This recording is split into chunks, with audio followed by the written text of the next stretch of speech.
Hello, this is Reading with Stephen. I'm Stephen.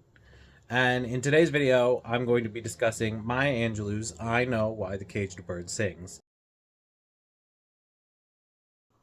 So before we get to talking about the book itself, I do think that we should start off with a content warning. Because while this is an amazing work, it does deal with some very serious themes like child sexual assault, racial violence, and misogyny, among other things. Uh, and if these are things that you feel like you don't want to discuss or want to listen to me talk about, I completely understand. And I hope that you will join me for other videos in the future. Um, but this may not be the video for you. With that said, I would still recommend reading it, especially if you're able to, because it is a fantastic memoir, and I think it really helps to I think it's a good way. I think it is a good discussion on those themes or on those topics. So Maya Angelou is or rather, I Know Why the Caged Bird Sings is a memoir, probably the most famous memoir in American literature, if not in English, all of English language literature. Can't really speak for outside of the English language, but at least in the English language, this is probably the most famous memoir ever written. And for those at home wondering what is the difference between an autobiography and a memoir, it's that a memoir is more narratively driven, whereas an autobiography is ostensibly supposed to be more objectively fact based, if one can ever be objective about their own life. But it is more this happened, then this happened, then this happened. Whereas a memoir is going to meander a little more, you know? It'll generally follow the path of somebody's life, but it's going to emphasize certain scenes. It's going to utilize narrative techniques so that the author is better able to convey the themes and ideas that they're trying to, convey to the reader. Obviously, with all forms of art, it's going to be a little iffy, you know. It's going to be a little fuzzy around the sides, but that is the general gist. Autobiography, more fact based. It's going to, at least in theory, appear more like a regular biography, more, you know, more dry, whereas a memoir is going to be more akin to a narrative. And that's what we have here is a very narrativized version of Maya Angelou's life. That is not to say that the things that take place in the book didn't happen. They did. But they are written about in such a way that you can see the ideas that Maya Angelou is trying to emphasize. Maya Angelou, of course, is well known for her memoirs. This is her most well known, but there are many others. Gathering Together in My Name, Singing and Swinging, and the Getting Merry Like Christmas, Mom and Me and Mom. There are other ones. This is merely the most famous of them and the one that most people will know. But she is a master of the art of the memoir. She's well known for being a memoirist as well as being a poet, and it is. And the reason that she is as well known as she is because her story, in telling her story, she is able to encompass not just her own life and experiences, but that of Black women in general of a certain age across America, and in so doing gave voice to those who felt like they had none. And to this point, we have the foreword, by Oprah. Now, I don't really put a whole lot of stock into forewords, especially non-academic forewords, and really especially those written by celebrities, because, well, let's be honest, they're not very good. But I think this one in particular is important. It's only about 3 pages long. It's not very long, but I think it does speak to the power of Maya Angelou as a memoirist, um, especially since Oprah Winfrey, if you are unaware, actually had a very similar upbringing to Maya Angelou, which she grew up in the South, poor in the South, and then only later on became famous. Oprah says, quote, "I was 15 years old when I discovered I Know Why the Caged Bird Sings. It was a revelation. I had been a voracious reader since the third grade, yet for the first time, here was a story that finally spoke to the heart of me. Emphasis on me. I was in awe. How could this author, Maya Angelou, have the same life experiences, the same feelings, longings, perceptions as a poor black girl from Mississippi, as me?" And I think that is really the key, right? As I said earlier, Maya Angelou in writing gave voice to the voiceless and became one of the first major um, black female authors to express their life in a way that wasn't just a slave narrative, because there are many slave narratives, and we will be reading them. So a few of them. I own two, I think, but that's not important. What is important is that this is not a slave narrative. That this is a just a poor woman getting by and becoming. It is effectively just a Bildungsroman, right? It's a coming of age story, except unlike books like unlike the books of Charles Dickens, um, this is real. This really happened to somebody, and therefore it is easier for us to look around and say, "Hey, that's just like me," or at least not like me, but like Oprah. Um, the feeling that Oprah here is describing is one that many in our contemporary culture, dominated as it is by hateful and selfish bigots, would describe as would decry as either not real or not important. And that is the desire, or rather the need, I kicked the camera, to see one's own story told. Uh, and it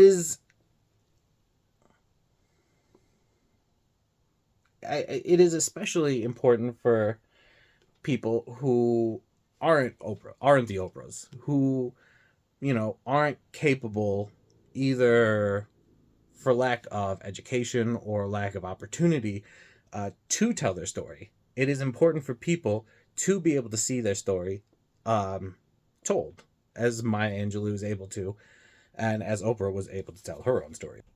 When we talk about people who are unable to tell their story, we have to think specifically about the the poor and the downtrodden and the minority groups, especially poor black women who have to face the twin traumas of the misogyny acted upon women, as through sexual abuse and threats, as well as the racial trauma of growing up in the Jim Crow South, where it would be necessary for black men to hide in potato bins for fear of being lynched by undiscriminating mobs, and where white children viewed themselves as being better than even the most upstanding uh, uh, black citizens.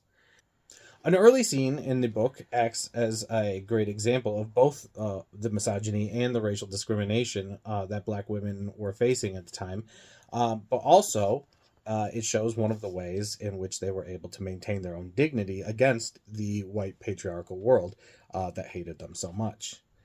In the scene, Maya and her grandmother, whom she refers to as Mama, are standing in their front yard when a group of white girls come down the road. Mama commands Maya to go back inside, which she does, but in a way that she is able to continue to witness what transpires.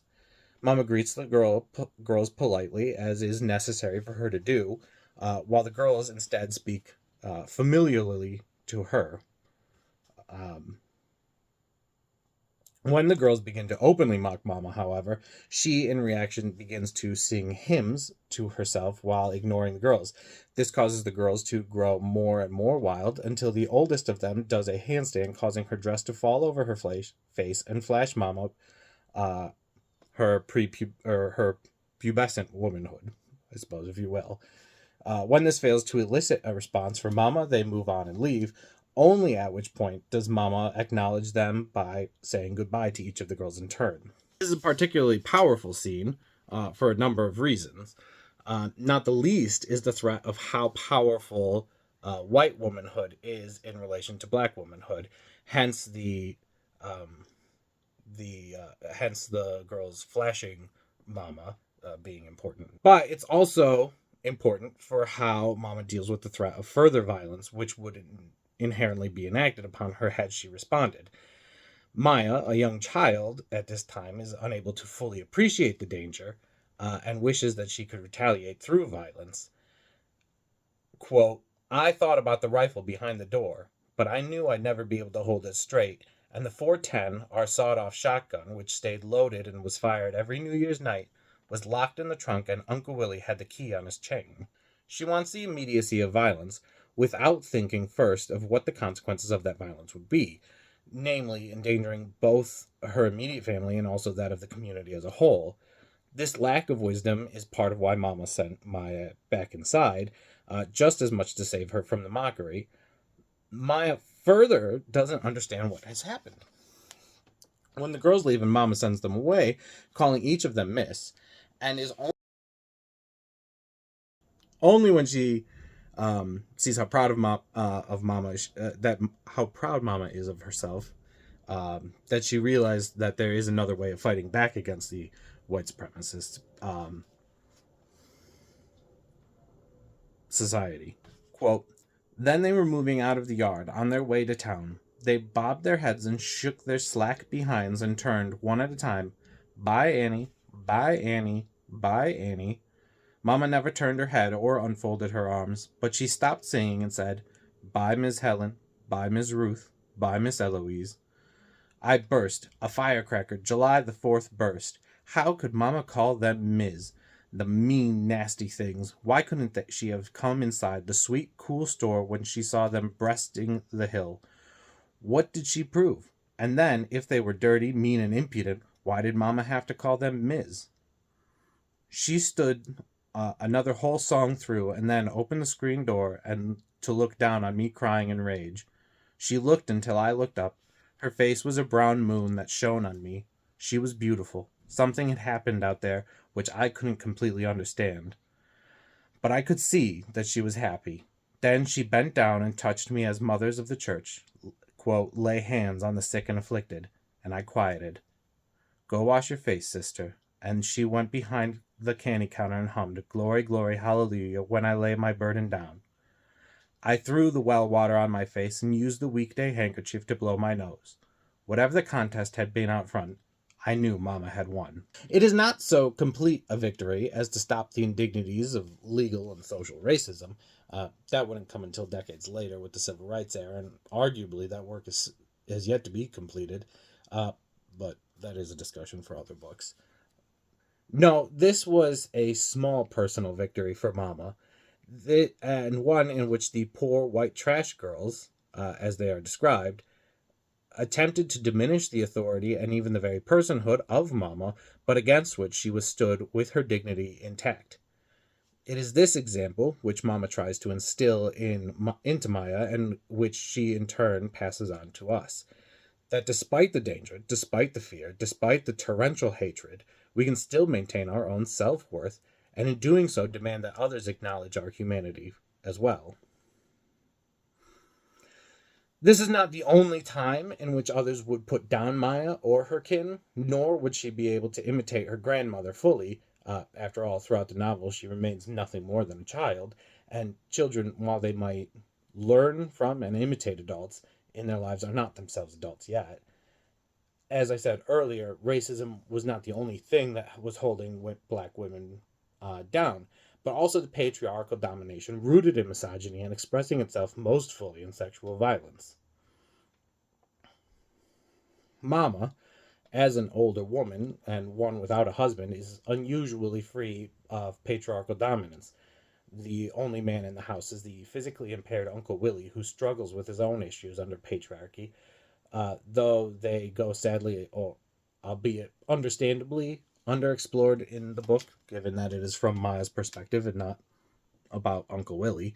Um, this is not true, however, for Maya's actual mother, who is only ever referred to by the distant name of Mother, as opposed to the informal and loving Mama, which was reserved for Maya's paternal grandmother.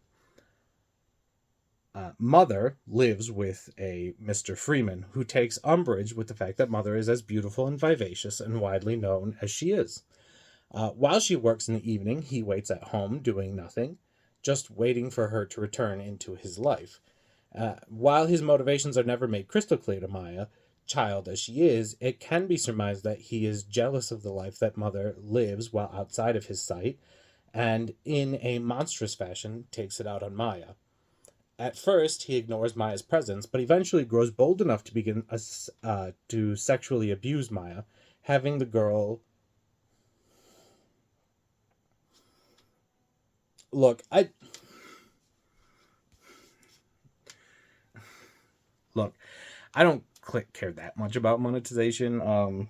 That ship has sailed, or unsailed. I don't know how monetization actually works, but I've talked about a lot of stuff, and I've said a lot of words that are probably almost certainly never going to get monetized, even if this channel does get monetization one day. But I'm not going to get into the details of what happens to Maya because it is bad and is really horrifying, and I don't really want to talk about that. So we'll just leave it with she was sexually abused, and if you want more information, you go read the book. It's good. I mean, that part's not good, but it's well written. It does eventually come out what is happening to Maya. Mother, seeming to buck the trends that we so often hear, discovers what is happening and immediately has Mr. Freeman arrested by the police. Unfortunately, that is the extent of the happy ending.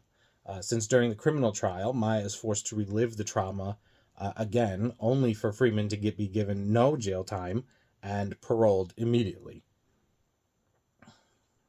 This is, of course, to his detriment, however, because Maya's uncles do enact their own form of justice on him by beating him to death and leaving his body to be found behind the train yard. No notes. Perfectly done. Well done. But lest I should leave you, dear viewer, listener, whatever you are, watch, listen, whatever. But lest you should come away thinking the book is all sadness and bleakness, there is still love and hope and strength and inspiration to be found in the book. After all, as we saw with Mama, no matter how bad the conditions are, there are still going to be people, and people will always strive towards making a life for themselves and trying to find their own dignity. Two major community events, in fact, happen are of importance enough that Maya mentions them. Maya Angelou. When talking about the character, Maya Angelou when talking about the author. This is a weird happenstance there. There are two major community events which are chosen for particular mention by Angelou. Maya Angelou. It's always Maya Angelou, right? Like you wouldn't say Angelou. That'd be weird. It's like Douglas Adams before. You always say Douglas Adams. You never just say Adams. It's always Maya Angelou. But those moments are the Christian tent revival and the Joe Louis boxing match, each with their own benefit to the community. The revival provides comfort to the black community. Quote, they basked in the righteousness of the poor and the exclusiveness of the downtrodden. Let the white folks have their money and power and segregation and sarcasm and big houses and schools and lawns like carpets and books, and mostly let them have their whiteness. It was better to be meek and lowly, spat upon and abused for this little time, than to spend eternity frying in fires of hell. This is Christianity as perhaps it was originally encountered, the religion of the downtrodden and the religion of hope, um, even if that hope is only for the next life.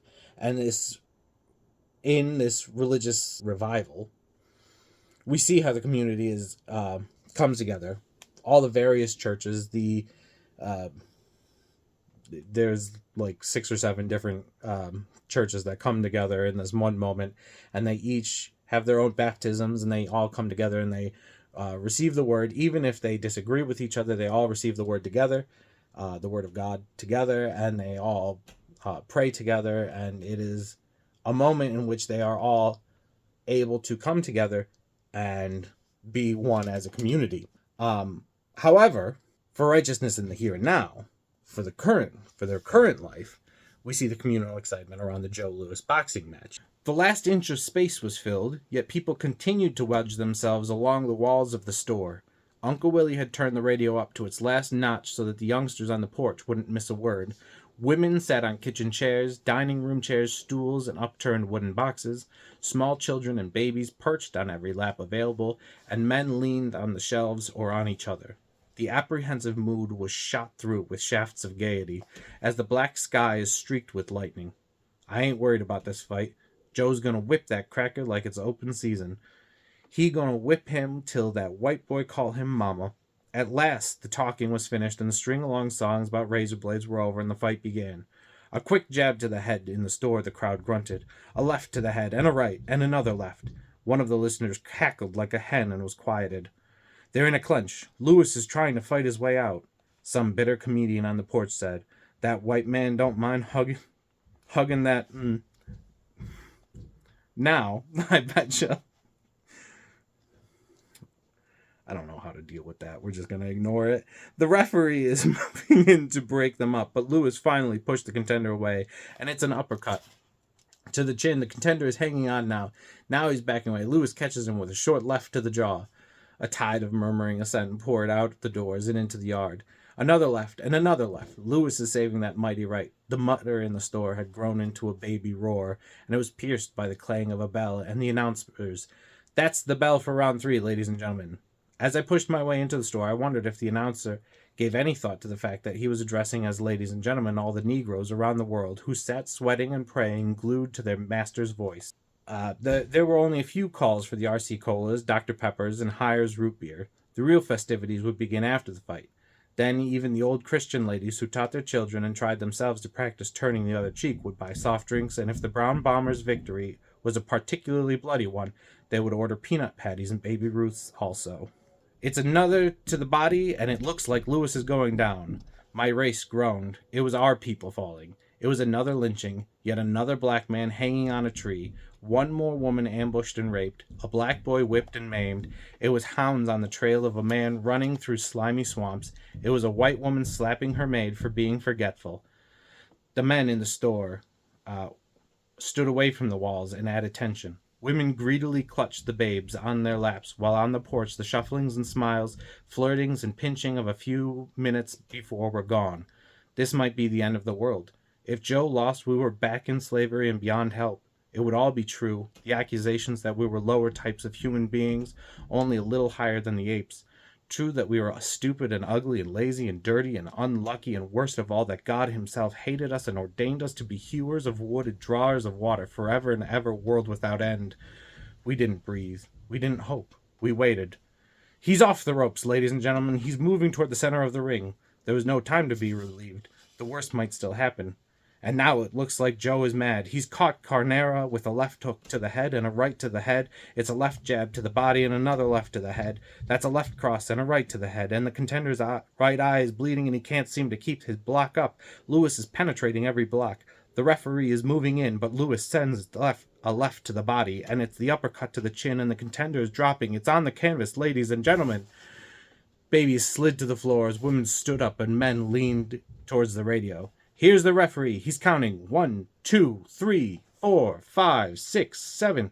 Is the contender trying to get up again? All the men in the store shouted, "No! 8, 9, 10. There were few sounds from the audience, but they were holding themselves in against tremendous pressure. The fight is over, ladies and gentlemen. Let's get the microphone over to the referee. Here he is. He's got the brown bomber's hand. He's holding it up. Here he is. The winner and still heavyweight champion of the world, Joe Louis. Champions of the world. A black boy. Some black mother's son. He was the strongest man in the world. People drank Coca-Colas like ambrosia and ate candy bars like Christmas. Some of the men went behind the store and poured white lightning in their soft drink bottles, and a few of the bigger boys followed them. Those who were not chased away came back blowing their breath in front of themselves like proud smokers. It would take an hour or more before the people would leave the store and head for home. Those who lived too far had made arrangements to stay in town. It wouldn't do for a black man and his family to be caught on a lonely country road on a night when Joe Louis had proved that we were the strongest people in the world.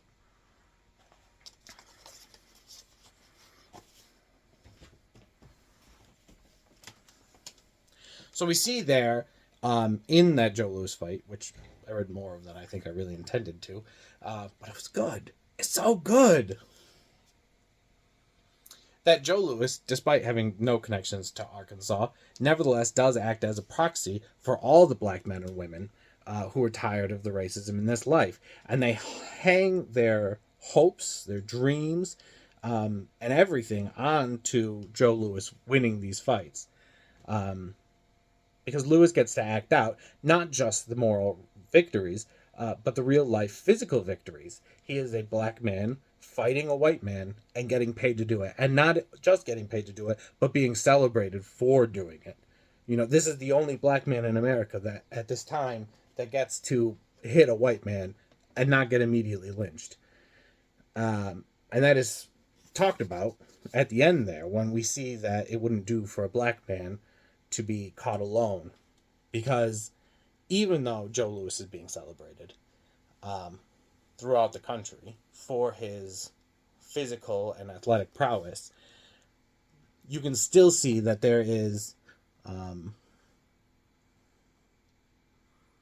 a racial enmity towards him and towards black people as a whole because of him, which can still be seen today in modern sports today. Although I don't want to get too off track talking about that, because that is, well, that's too big of a video. You can watch FD Signifier. He does some sports videos that go into this, and I think they're excellent, and we'll leave it at that. But we are not to assume that all of the good experiences are communal in nature, although many of them are throughout the book. Maya herself has some personal experiences that are good. Mrs. Flowers, a well-to-do neighbor, takes Maya in at Mama's instigation and begins giving her lessons in culture and how to be a better person through the medium of literature. Quote, "Your grandmother says you read a lot, every chance you get. That's good, but not good enough. Words mean more than what is set down on paper. It takes the human voice to infuse them with the shades of deeper meaning." A good lesson for us all, no doubt. Mrs. Flowers teaches Maya that life isn't just work and toil and fear, but that art can lead to beauty and the betterment of the self. Quote, "I, Maya Angelou, have tried often to search behind the sophistication of the years for the enchantment I so easily found in those gifts, cookies and books of poetry. The essence escapes, but its aura remains. To be allowed, no, invited into the private lives of strangers and to share their joys and fears was a chance to exchange the southern bitter wormwood for a cup of mead with Beowulf, or a hot cup of tea with Oliver Twist. When I said aloud, 'It is a far, far better thing that I do than I have ever done,' tears of love filled my eyes at my selflessness." But possibly even more important to the gifts and to the lessons was that Maya felt seen and wanted. Quote, "I was liked, and what a difference it made. I was respected not as Mrs. Henderson's grandchild or as Bailey's sister, but for just being Marguerite Johnson."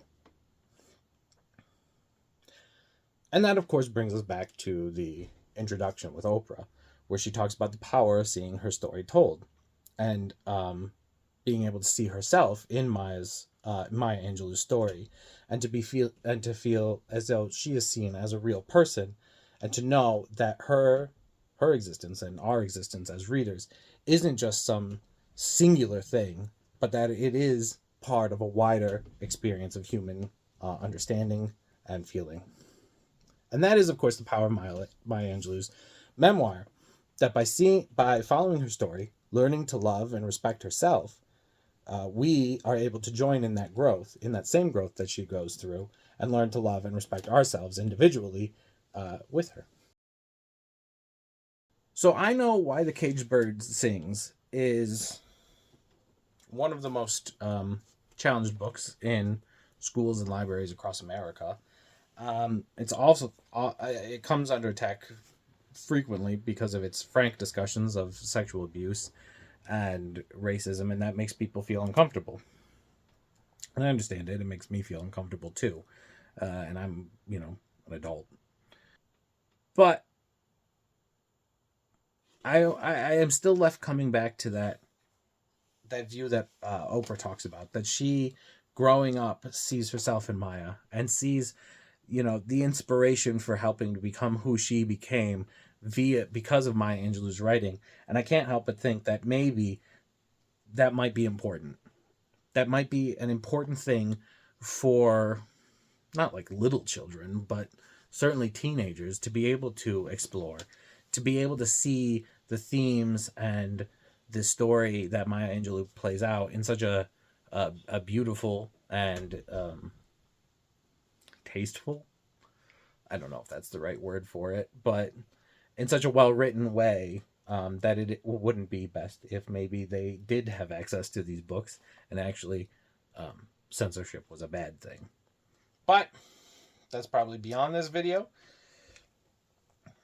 I will leave it at this, that even if you're not young, you should still read it because it is still one of the best written books I have ever read. And yet again, I'm left thinking that this is. I love this project that I'm doing, that reading all of my books, because I get to read so many good books that despite owning, I just never read. I never read this book. I got it from a library, the used books store at the library. Um, and they charged me full price for it. I'm realizing they charged me $7.99 for it. The book cost $7.99. My library took advantage of me. Son of a bitch.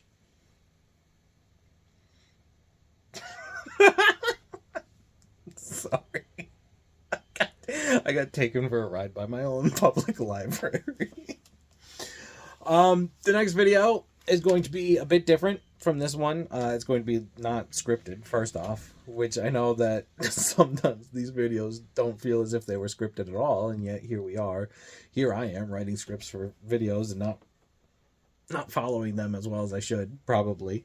But the next one will be a bit different because it won't be scripted, or it won't be thoroughly scripted, I should say. But also, it will be about 3 books. And the reason it'll be about 3 books, I will talk about in that video. But the 3 books will be Jason and the Argonauts by Apollonius of Rhodes, The Handmaid's Tale by Margaret Atwood, and The Confessions of St. Augustine. And if that sounds like a good time, first off, God help you.